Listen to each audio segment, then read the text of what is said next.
Hola chicos, bienvenidos al canal Mini Creunate Yo. Hoy les traigo una experiencia que fue terrorífica. Entonces ya saben cuál es el video de hoy. Sí, los creepypastas. Para los que no les gustan los creepypastas, pues ellos deciden si se quedan o no. Decidanse si se van a quedar o no. Ahora sí, comencemos. Como saben, a mí me encanta Friday Night Funkin', ya que es un juego que desde hace meses me encanta. Como saben, hay 7 semanas en Friday Night Funkin', pero mi caso fue muy raro, ya que me topé con una semana extra, pero el nombre la hacía rara, ya que se llamaba Week 666. Yo no le tomé importancia, y como estaba esperando otra semana, la descargué. Al iniciar todo andaba bien, pero lo raro era Friend, en donde aparecían los parlantes con un cuchillo clavado en alguien que parecía Friend. Luego cuando di Shift, me llevó al menú donde solo se encontraba la palabra Story Mode. Yo le di clic, y desde aquí viví la pesadilla más horrenda de este juego. Al buscar la semana, la encontré. Pero cuando presioné Shift, el juego se craseó.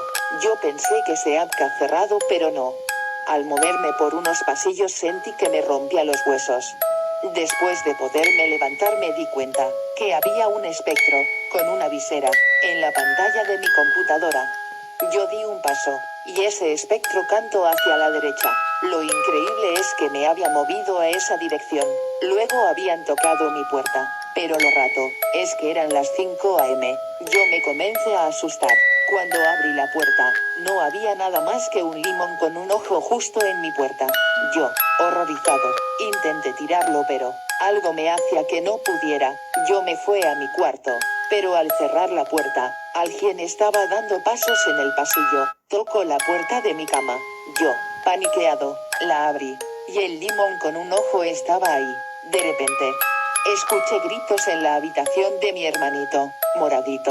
Abrí la puerta de su cuarto y estaba un cadáver en un charco de sangre. Y cuando volteé, el limón estaba como en su forma base, listo para comerme. Yo agarré mi computadora, borré el juego, y todas las wikis que había instalado, y borré todos los caches de ese juego. Luego corrí a llamar al 911. Pero justo cuando colgué, no estaba Lemon Demon por ningún lado. Yo lo busqué, y no estaba por ningún lado. Luego el 911 me recogió. Le expliqué todo lo que pasó, y el 911 me dijo que mi familia había sido atacada por un demonio con aspecto de limón. Mi padre estaba herido, y mi madre en coma. No sé qué pasó, pero no quiero volver a ver a ese juego otra vez, por culpa de ese archivo que no debí descargar. Bueno, esto fue todo. Si te asustó, deja tu like, suscríbete y compártelo con todos. Adiós mis minis.